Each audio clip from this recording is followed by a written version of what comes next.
तो जी ये देखो भाई, इसकी मम्मी पापा ने इसको डोली वाले पिट्ठू वाले के पास दिया है और बच्ची कैसे रो रही है। आगे पे है दो रास्ते। कहाँ से हो आप? उज्जैन से हैं। रो मत, अभी आते हैं आपकी मम्मी पापा, ठीक है? अभी आते हैं, ठीक है? नाम क्या है आपका? मेरा नाम सौम्या जोशी है। सौम्या जोशी है। पापा का नाम? ऋषिकांत जोशी। बच्ची देखो कैसे निराश हो रही है। वो तो मैंने देखा, इसके पापा का फोन लगा रही हूँ, इसके पापा का फोन भी नहीं लग रहा है। तो जी मैं अभी रामबाड़ा के साइड आई हूँ और यहाँ से देखो भाई, रामबाड़ा के दोनों पुल दिख रहे हैं। यहाँ से चारों तरफ के नज़ारे गजब के दिखाई दे रहे हैं और बहुत ही सुंदर लग रहे हैं। और यहाँ पे देखो भाई कितने खाने वाले बैठे हैं। रोटी भी बनाई, मैगी भी बनाते हैं एक ही साथ। हेलो दोस्तों, आप सभी को मेरा प्यार भरा प्रणाम। मैं कविता आपका स्वागत करती हूँ केदार घाटी के भीमबली से। तो जी आज मेरी वीडियो शुरू हो रही है सुबह के 6 बजे से। तो जी मौसम की बात करूँ मैं तो आसमान पे पूरे बादल लगे हैं और बूंदाबांदी होने भी बैठ गई है। कल से यहाँ लगातार बारिश हो रही है और ठंडा भी बहुत ही ज़्यादा हो रहा है। यात्रा देखो भाई धीरे धीरे करके घोड़े खच्चर जाने बैठ गए हैं केदारनाथ। तो जी ये देखो भाई कितने छोटे छोटे बच्चों को, भाई इतने छोटे बच्चों को लेके जा रहे हो ठंडे में। जय श्री केदार।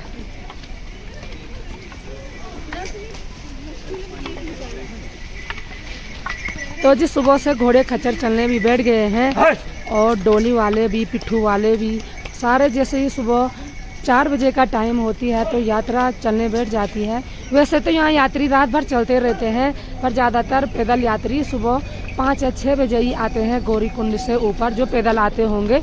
अभी देखो जी पूरे यात्री ऊपर जा रहे हैं, कोई घोड़े में जा रहे हैं, कोई पैदल जा रहे हैं।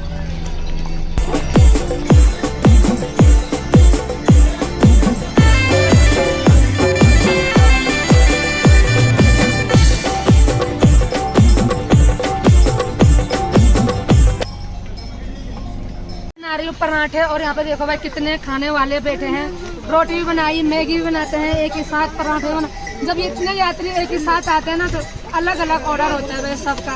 इतनी ज़्यादा आप बनाते ना बताऊँ क्या भाई। तो अगर आपको भी गरम गरम खाना खाना होगा तो आ जाना भीमबली पे। इस तरह मुँह छुपा लिया भाई। तो जी मैं अभी रामबाड़ा के साइड आई हूँ और यहाँ से देखो भाई रामबाड़ा के दोनों पुल दिख रहे हैं।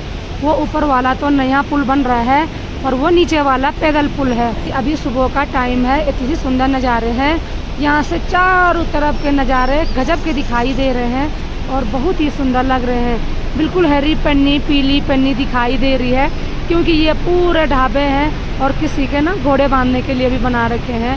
ये है पैदल मार्ग। देखो भाई ये ऊपर वाला पैदल मार्ग है और ये नीचे वाला घोड़े का मार्ग है। तो इतनी ही सुंदर दिख रहा है। आज पूरा मौसम खराब है, आसमान पे पूरे बादल लगे हैं और बूंदाबांदी तो यहाँ हो ही रही है। वैसे में यात्री भी चल रहे हैं, सबके देखो भाई रेनकोट लगा रखे हैं। रेनकोट में ये होता है कि ठंडा भी नहीं होता है और चलने के लिए सही भी होता है। तो बिल्कुल पैदल वाले यात्री आराम आराम से आगे बढ़ रहे हैं।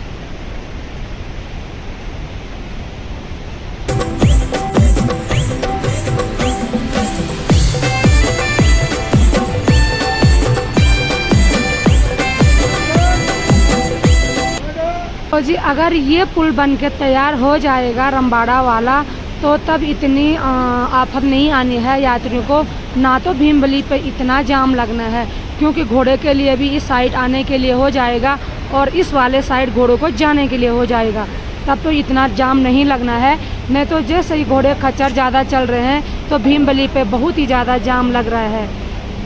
पिछले साल तो वहाँ 2 पुल थे तो सही होता था, कोई घोड़े ऊपर के रास्ते भी आते थे, पर वहाँ के पुल जो बह गए ना पिछले साल की आपदा में, तो इसीलिए सारे घोड़े इस रास्ते जा रहे हैं।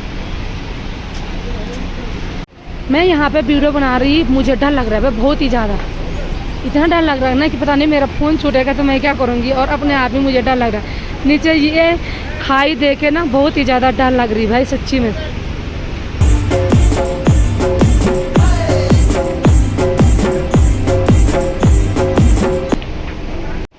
पिछले साल यहाँ पे बादल फटा था तो यहाँ पे बहुत ज़्यादा नुकसान हुआ है।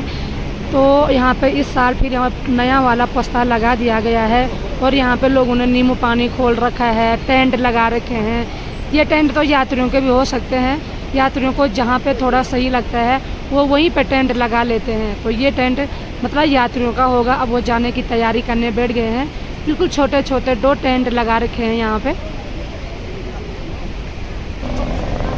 तो जी ऊपर से जहाज की आवाज़ और नीचे से पैदल यात्रियों की आवाज़, कुछ घोड़े कचरों की आवाज़।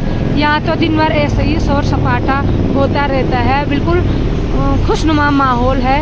ऐसा नहीं है कि बिल्कुल शांत सा माहौल तक घर पे होता है। यहाँ तो बिल्कुल रौनक भरा माहौल है। और यात्री देखो भाई, घोड़े वाले इतनी ही सुंदर लग रहे हैं, एक लाइन पे जा रहे हैं ऊपर। तो जी जो यात्री ये पैदल वाले रास्ते आते हैं तो ये शॉर्ट है। जो अगर नीचे घोड़े वाले रास्ते जाते हैं तो ये बहुत ज़्यादा लॉन्ग है। ये देखो जी इतना जाना है ऊपर और तब जाके आगे ये रास्ते यहीं आगे पे मिलते हैं। तो ये वाला रास्ता बिल्कुल ज़्यादा है और ये वाला रास्ता शॉर्ट है। तो जी पैदल यात्रियों के लिए ये रास्ता सही है क्योंकि ये लॉन्ग नहीं है, और घोड़े वालों के लिए वो रास्ता सही है, वो लॉन्ग ज़्यादा है। तो इसलिए वहाँ घोड़े जाते हैं ज़्यादातर, और पैदल यात्री रामबाड़ा होके जाते हैं। तो रामबाड़ा होके यहाँ से और रामबाड़ा के पुल तक तो रास्ता सही है। रामबाड़ा के पुल से आगे थोड़ा खड़ी चढ़ाई है और ऊपर जाके ये दोनों रास्ते एक ही जगह पे मिलते हैं। तो जी यहाँ आई थी मैं खाली देखने के लिए, क्योंकि जब से मैं घर से आई तो मैं इस वाले रास्ते पे नहीं आई थी। तो आज मैंने सोचा यार थोड़ा यहाँ तक चली जाती हूँ और थोड़ा वीडियो बना लेती हूँ, क्योंकि बहुत समय हो गया था मुझे यहाँ आने के लिए टाइम ही नहीं मिला। तो जी पानी देखो भाई, जड़ी बूटियों का पानी है और शुद्ध पानी है। अगर किसी को भी जड़ी बूटियों का पानी पीना होगा तो यहाँ कोई भी पानी खराब नहीं है। यहाँ का जहाँ पे भी आपको पानी मिलता है तो पी लो, ये जड़ी बूटियों का पानी है। अगर जहाँ पे घोड़े वाला पानी रहता है तो वहाँ पे मत पीना। बाकी ये पूरा झरने का पानी आता है और शुद्ध साफ पानी है।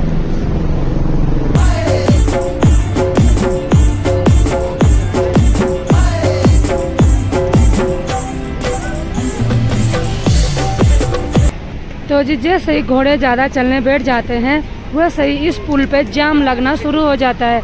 तो यहाँ के घोड़े रुके हैं और वहाँ के घोड़े आ रहे हैं। ये पुल बहुत ज़्यादा संकरा हो गया है तो यहाँ पे बहुत ही ज़्यादा जाम लग रहा है और घोड़े वालों को, डोली वालों को, पिट्ठू वालों को बहुत ही आफत आती है यहाँ पे। पैदल यात्री तो देखो भाई ऊपर के रास्ते आ रहे हैं, किसी को पता नहीं रहता है तो वो नीचे के रास्ते भी चले जाते हैं। ज़्यादातर यात्री इसी रास्ते पे भटक जाते हैं। तो कोई भी यात्री अगर इस रास्ते आते हैं तो ऊपर के रास्ते आओ, पैदल वाले और घोड़े वाले नीचे के रास्ते। अगर कोई भटक गया, कोई ऊपर के रास्ते हो गया, कोई नीचे के रास्ते हो गया, तो घबराने वाली बात नहीं है, क्योंकि आगे आके ये रास्ते एक ही जगह पे मिलते हैं। तो ये नहीं है कि आप घबरा जाओगे कि हमारे दोस्त कहाँ गए हैं। बहुत यात्री होते हैं कि परेशान हो जाते हैं। अगर फ़ोन है आपके पास तो फ़ोन कर लो, अगर फ़ोन नहीं है तो घबराओ मत, क्योंकि दोनों रास्ते एक ही जगह पे मिलते हैं। कोई यात्री तो रोते भी हैं कि पता नहीं हमारे साथी कहाँ गए। कोई ऊपर के रास्ते आते हैं और कोई नीचे के रास्ते चले जाते हैं। तो घबराओ मत, फ़ोन कर लो और दोनों रास्ते एक ही जगह पे मिलते हैं। यहाँ पे पूरे घोड़े नीचे के रास्ते जा रहे हैं और पैदल यात्री ऊपर के रास्ते आ रहे हैं। तो ये नीचे वाला रास्ता ना घोड़ों का है और ये ऊपर वाला रास्ता पैदल यात्रियों का है। तो अभी देखो जी कितनी लंबी लाइन लग गई है घोड़ों की। सुबह का टाइम 9-10 बजे, जैसे ही सुबह 9-10 बजे का टाइम हो रहा है वैसे ही घोड़े बहुत ही ज़्यादा चल रहे हैं भाई। पता नहीं कितने में आ रहे, नीचे से कोई 2000 में आ रहा है। राइट, तो इस साल घोड़ों का कुछ भी नहीं है भाई। कोई भी घोड़े प्रीपेड काउंटर से नहीं आ रहे हैं, क्योंकि प्रीपेड काउंटर पे हो गया है 3500। कोई यात्री 3500 देने के लिए तैयारी नहीं है भाई। जितने भी आ रहे हैं आधे रास्ते से आ रहे हैं और बहुत ही कम रेट है इस साल घोड़ों का।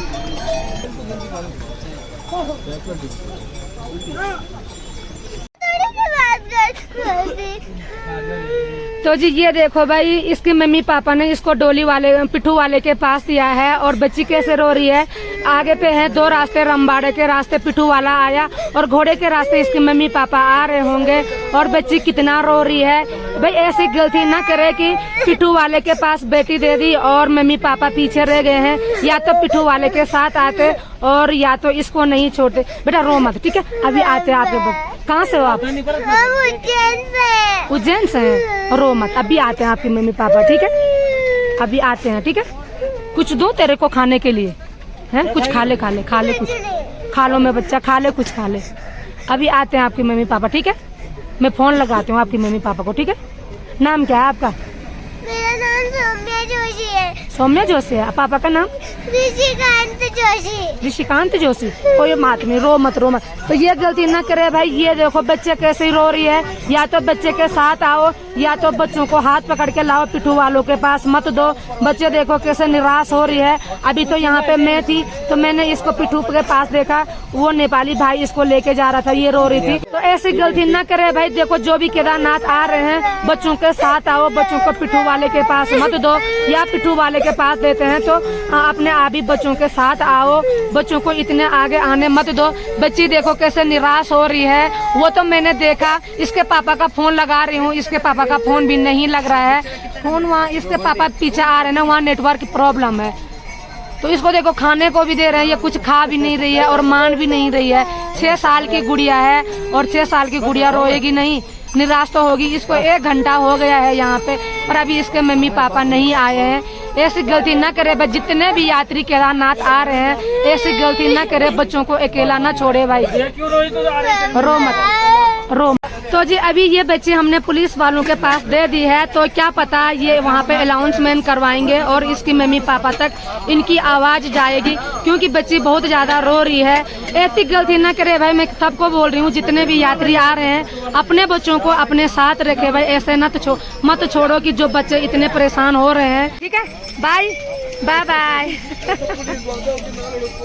तो जी ऐसी गलती मत करो भाई। अपने बच्चों को अपने साथ लेके आया करो। अगर पिट्ठू वाले के पास देते हैं तो पिट्ठू वाले के साथ चलो, क्योंकि यहाँ आगे 2 रास्ते हैं और 2 रास्ते पे आदमी बिगड़ जाता है। नेपालियों को तो पता है कि ये रास्ता शॉर्ट है, पर यात्रियों को ये रास्ता पता नहीं रहता है कि ये शॉर्ट है। और अभी देखो बच्ची कितना रो रही थी। मैंने तुरंत यहाँ पे पुलिस को फोन किया और पुलिस यहाँ पे आए, बच्ची को लेके गए, क्योंकि पुलिस वाले हैं वो अनाउंसमेंट करवाएंगे। क्या पता उसकी मम्मी पापा भी उसको पीछे ढूंढ रहे होंगे। 2 रास्ते पे हैं, 2 रास्तों पे बिगड़ गए होंगे। तो बहुत दिक्कत है भाई। यहाँ जितने भी यात्री आते हैं अपने बच्चों का सही में ध्यान रखो और अपने बच्चों को अपने पास रखो या तो अपने साथ रखो। पिट्ठू वाले के पास देते हैं तो पिट्ठू वाले के साथ चलो भाई। ऐसे मत छोड़े बच्चों को।